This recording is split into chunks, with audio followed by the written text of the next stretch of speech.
Pernah nggak sih kamu mendengar kalimat, agama itu sumber konflik? Atau bahkan, kalau nggak ada agama, dunia akan damai. Sekilas, pernyataan itu terdengar meyakinkan, apalagi kalau kita melihat berita tentang perang, terorisme, atau konflik antar umat beragama. Tapi, apakah benar agama yang salah?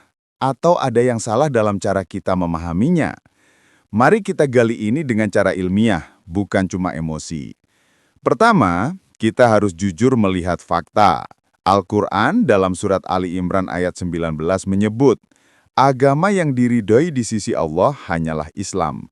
Lalu di ayat 83 ditegaskan, barang siapa mencari agama selain Islam, maka tidak akan diterima darinya. Banyak orang menafsirkan ayat ini secara sempit, seolah Islam mengajarkan permusuhan kepada semua yang berbeda. Padahal, kalau kita perhatikan konteksnya, ayat ini bicara tentang kebenaran mutlak di sisi Allah, bukan ajakan untuk menyerang orang lain yang tidak beragama Islam. Namun, disinilah masalahnya muncul. Seperti yang pernah disampaikan Dr. Nurhalis Majid dalam sebuah seminar, absolutisme agama sering jadi pemicu konflik. Jika seseorang merasa hanya agamanya yang benar, ia bisa jatuh dalam sikap sofinisme, merasa paling benar, paling berhak, dan akhirnya memandang yang lain sebagai musuh.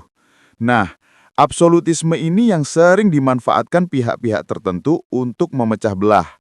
Tanpa kita sadari, perbedaan tafsir berubah menjadi bahan bakar pertikaian. Contoh absolutisme agama yang berujung pada konflik adalah konflik Israel dan Palestina. Kedua pihak memiliki keyakinan religius yang kuat tentang tanah yang sama, yaitu tanah yang dijanjikan. Bagi sebagian kelompok Yahudi, tanah itu dianggap warisan yang dijanjikan Tuhan kepada mereka.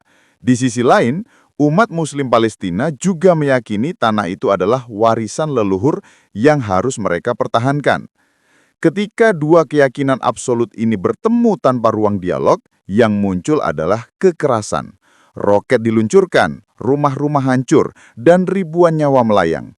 Bukan semata karena ajaran agama itu sendiri, tapi karena tafsir yang dipakai untuk membenarkan perebutan kekuasaan dan wilayah.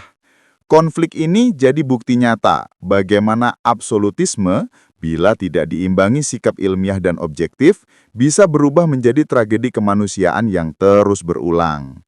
Lalu, bagaimana dengan ayat perang seperti Quran Surat At-Taubah ayat 29? Di situ disebutkan perintah untuk memerangi orang yang tidak beriman sampai mereka membayar jizyah. Sekilas, ini terlihat seperti Islam memang memerintahkan perang. Tapi kalau kita baca lebih teliti, ayat ini turun dalam konteks peperangan nyata ketika umat Islam diserang dan ditekan oleh kekuatan lain, bukan perintah untuk menyerang siapa saja yang berbeda keyakinan.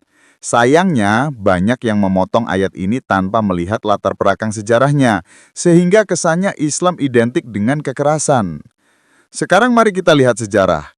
Benar, dalam sejarah Islam ada banyak peperangan. Di masa Rasulullah ada Perang Badar, Uhud, dan lainnya. Di masa Khalifah Umar bin Khattab, wilayah Islam meluas hingga Persia dan Romawi. Bahkan di masa setelahnya, ekspansi terus berlanjut. Tapi, bukankah hampir semua peradaban juga punya sejarah perang? Romawi, Mongol, Inggris, bahkan negara modern pun juga sama saja. Artinya, perang bukan hanya soal agama, tapi soal kekuasaan, ekonomi, dan politik. Dalam studi pustaka ilmiah, disebutkan bahwa banyak perang besar di dunia bukan karena agama, melainkan perebutan kekayaan dan sumber daya. Agama sering hanya dijadikan simbol atau bendera saja, bukan akar masalahnya. Contoh jelasnya bisa kita lihat pada negara-negara modern yang mayoritas penduduknya tidak religius. Mereka justru sering terlibat perang besar, seperti Perang Dunia I dan II, yang memakan jutaan korban. Kedua perang itu tidak terjadi karena perbedaan agama, melainkan perebutan wilayah, kekayaan, dan kekuasaan antar negara. Ini membuktikan bahwa tanpa agama pun manusia masih bisa berperang. Jika kita melihat norma-norma kehidupan yang benar, seharusnya norma itu membawa ketentraman dan kebahagiaan. sedangkan norma yang salah akan membawa permusuhan dan penderitaan. Agama yang sejati justru memberikan pedoman agar manusia hidup damai, adil, dan harmonis. Masalahnya bukan pada ajaran agama itu sendiri, tapi pada manusia yang menyalahgunakan agama untuk ambisi pribadi. Dengan pendekatan hilmiah, kita bisa menguji klaim bahwa agama penyebab konflik. Pertanyaannya sederhana, apakah benar semua konflik di dunia dipicu agama? Kalau iya, seharusnya negara-negara ateis tidak pernah mengalami perang, bukan? Tapi faktanya, negara ateis seperti Uni Soviet dan Tiongkok justru terlibat dalam banyak peperangan dan penindasan, bahkan terhadap umat beragama. Hal ini membuktikan bahwa sumber konflik bukan agama, melainkan perebutan kekuasaan yang dibungkus ideologi apapun itu. Kesimpulannya, agama bukan sumber konflik. Yang jadi masalah adalah manusia yang memelintir ajaran agama demi kepentingannya. Islam justru datang untuk membawa kedamaian dan keadilan, tapi itu harus dipahami dengan benar menggunakan metode ilmiah, bukan dengan emosi dan prasangka. Kalau kita ingin hidup damai, jangan buru-buru menyalahkan agama.